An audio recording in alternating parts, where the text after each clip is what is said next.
Yeah, it's actually true. I drove 1,500 miles for a wedding that I made $0 when it was all said and done. I'm going to talk about generally how I thought it went, what gear I used, and why in the world I traveled that far in the first place. So first off, how did the wedding go? It went really well. So I got to the church around 7:30 just to get the lay of the land. It was actually raining. I saw in the weather beforehand that it was supposed to rain into the afternoon, so that kind of made things a little bit sketchy. So I got there not having seen the venue before. I walked around, introduced myself to the mother of the bride, scouted out the areas to see where I was gonna get all the shots that I needed and everything like that, and just hope against hope that the rain would stop for portraits later. Everything for the wedding was indoors. It was a church sanctuary and then a church basement for the reception. So the first problems that I ran into at this point were light. So everything was lit with dimly lit tungsten chandeliers, and even some of the fluorescent lights were installed with one warm and one cold, so that was fun. I just had to really dial in my white balance to get everything to look okay. I had to push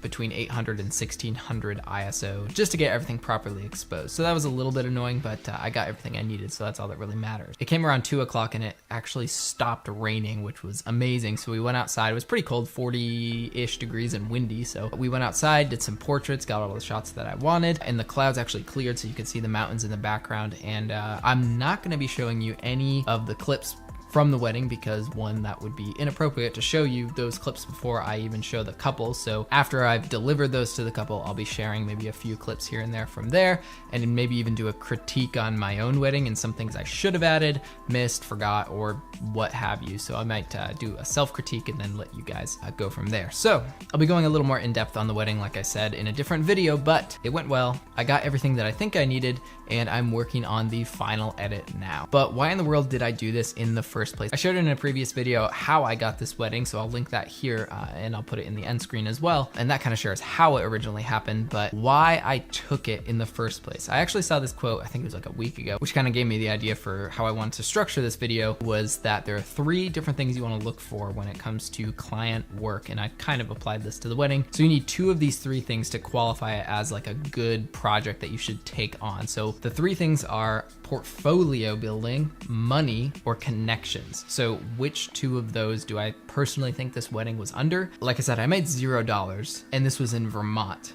and I live in Virginia. So it seems to me that portfolio really is the only thing that I'm getting from this, and that's kind of true. What ended up happening was their budget was just enough to cover all of the expenses to get there and back, and my family happens to still live in Vermont. So I still wanted to visit my family, so I went up to see them. It paid for the trip.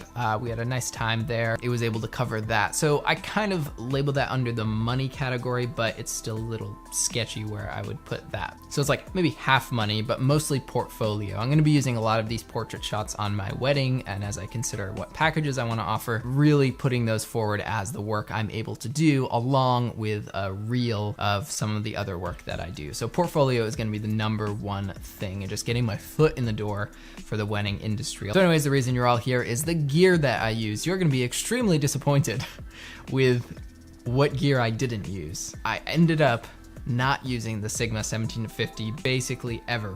Like I said, it was raining, so I had an adapter and a Sigma 17-50, and it's not weatherproof, so I didn't want to risk putting it on my G85 or my GH4. So about a week before the wedding, I saved up for a Sigma 30mm f1.4, their contemporary series, and it stayed on my GH4 for the entire day. Not my G85 because I wanted the higher bit rate, but I used the GH4 with the Sigma 30 1.4 pretty much all day, especially with those low light shots. That f1.4 really did come in handy. So anyways, to wrap up, I did this for mostly the portfolio, and again, paid enough to get me there and back to see my family, and it was my first real wedding inquiry, so how could I say no? Either way, I'm really excited to share my progress with you along the way, and see you all next week.